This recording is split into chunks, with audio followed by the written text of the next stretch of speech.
بسم اللہ الرحمن الرحیم۔ السلام علیکم ورحمۃ اللہ وبرکاتہ۔ امید ہے آپ سب حضرات خیر و عافیت سے ہوں گے۔ اللہ تعالیٰ آپ کو شاد و باد رکھے۔ ناظرین، پرتاپ گڑھ کے معروف عالم مولانا محمد فاروق قاسمی کو دھاردار ہتھیار سے شہید کر دیا گیا۔ حضرت مولانا محمد فاروق صاحب پرتاپ گڑھی صدر جمعیت علماء پرتاپ گڑھ کا دردناک قتل انتہائی تکلیف دہ حادثہ ہے۔ مولانا اس علاقے کی مرکزی شخصیات میں سے ایک تھے۔ جامعہ عبداللہ بن مسعود مکاتب کا نظام، بدعات و خرافات کے خلاف مہم جوئی سمیت مختلف میدانوں میں زمینی طور پر قائدانہ کردار ادا کرتے تھے۔ بڑے علمی گھرانے سے متعلق تھے۔ حضرت مولانا قمر الزماں صاحب الہٰبادی دامت برکاتہم کے تربیت یافتہ تھے۔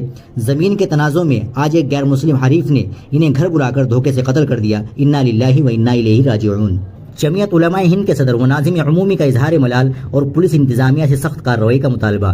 نئی دہلی، 8 جون سن 2024۔ پرتاپ گڑھ کے معروف عالم مولانا محمد فاروق قاسمی ناظم جمعیت علماء ضلع پرتاپ گڑھ کے ساتھ پیش آمدہ ظالمانہ واقعہ اور اس میں ان کی شہادت پر مولانا محمود اسعد مدنی صدر جمعیت علماء ہند اور ناظم عمومی مولانا حکیم الدین قاسمی نے گہرے رنج و ملال کا اظہار کیا ہے۔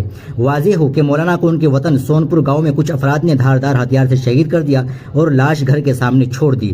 مولانا مرحوم جامعہ عبداللہ بن مسعود شہر پرتاپ گڑھ کے محتمم تھے۔ موصوف جمعیت علماء ہند کے مخلص سپاہی اور علاقے میں فریقین میں صلح جوئی اور عوامی خدمت کے لیے معروف تھے۔ اس کے علاوہ متعدد دینی و اصلاحی سرگرمیوں میں معاون اور شریک کار رہے۔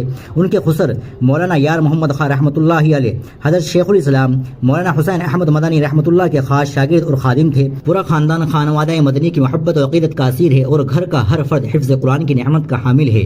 جمعیت علماء ہند نے اس قلق آمیز حادثے پر اہل خانہ کے ساتھ اظہار یگانگت کیا ہے اور یوپی سرکار اور پولیس انتظامیہ سے مطالبہ کیا کہ قاتل کو قرار واقعی سزا دی جائے۔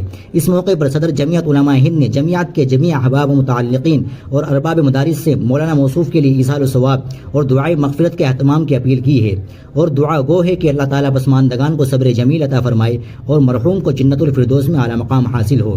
دریا اسنا، جمعیت علماء پرتاپ گڑھ کا ایک وفد صدر جمعیت علماء پرتاپ گڑھ مفتی جمیل الرحمان کی قیادت میں سونپور گاؤں میں پہنچ گیا ہے۔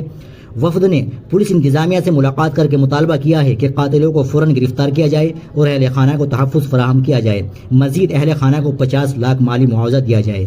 نیاز احمد فاروقی، سیکریٹری جمعیت علماء ہند۔ ناظرین، آپ اس ظالمانہ اور قاتلانہ حملے کے بارے میں کیا رائے رکھتے ہیں؟ کمنٹ باکس میں ضرور بتلائیں۔ ویڈیو کو لائک اور شیئر ضرور کریں۔ چینل کو بھی ضرور سبسکرائب کر لیں۔ ملتے ہیں انشاءاللہ اگلی ویڈیو کے ساتھ۔ السلام علیکم ورحمۃ اللہ وبرکاتہ۔